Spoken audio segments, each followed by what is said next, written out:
Buket Bayındır ben, uzman psikolojik danışmanım. Daha çok yetişkinlerle çalışmaktayım. Yetişkinlerde de tabii ki bu konularda kendi içerisinde dağılıyor. Bireysel terapiler, evlilik ve çift terapileri ve cinsel terapi olmak üzere. Benim uzmanlık alanım ise daha çok çiftlerle hem ilişkiler hem iletişim problemleri ve cinselliğin de dahil olduğu geniş bir alanda çalışıyorum.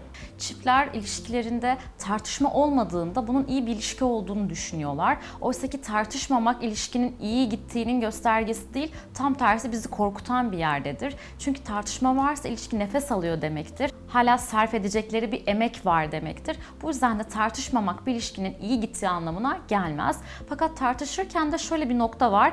Aynı fikirde olmak zorunda olduklarını hissediyorlar. İlla bir çözüme kavuşmak, ortak bir fikre sahip olarak bunu sonlandırmak inancındalar. Oysa ki burada çözmek değil de anlamak, derinden anlamak, ne hissettiğine odaklanmak, davranışının altında yatan nedeni görüyor olmak, duygusunu görebilmek, ortak bir noktaya varmasalar bile anlaşıldıkları için o problem ortadan kalkmış oluyor diyebiliriz.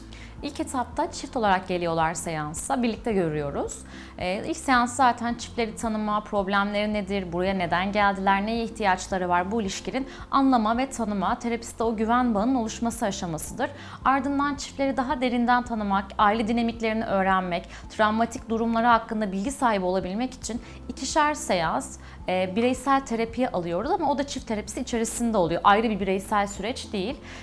Bireysel değerlendirmelerini gördükten sonra da tekrar çift olarak yola devam ediyoruz ve bu noktada ilişkiyi güçlendirme, çatışma çözme becerileri, sevgi haritaları dediğimiz sevgiyi yeniden inşa etme veya sürecin ilerleyen safhalarında geri nüksü önlemek için neler yapabiliriz?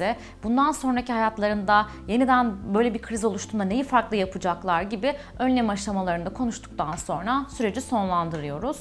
Genellikle şunu duyuyorum, kaç seans sürecek? Sürecin işleyişi ve seans sayısı değişim gösteriyor. Bu yüzden de bu tamamen çifte ve probleme özgü değişen biricik bir süreçtir diyebiliriz. Genellikle şunu çok duyuyorum, ben dedikten sonra ne anlamı var hocam tüm bunların veya siz dedikten sonra değişecekse işte neden değişiyor, benim için değil mi? Aslında burada şöyle bir nokta var, hiçbir zaman partnerlerin niyeti kötü değildir. Genellikle bilinmezliklerden, düşünememekten, öğrenilmemiş olmaktan kaynaklanıyor. Çünkü iletişim kurabilmek, cinsellik, evliliği yürütebilmek tüm bunların hepsi öğrenilen becerilerdir. Doğuştan getirdiğimiz gibi düşünüyor olduğumuzda her zaman bir sekteye uğruyoruz.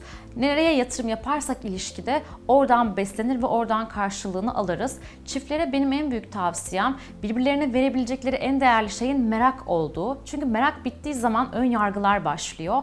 O zihin okumalar başlıyor ve tüm bunlar olduğunda da kesin şimdi şunu yapar, bunu düşünmüştür diyerek aslında bir ötekinin davranışını baştan ben belirlemiş oluyorum. Böylelikle de zihnimdeki gerçekleşmiş oluyor.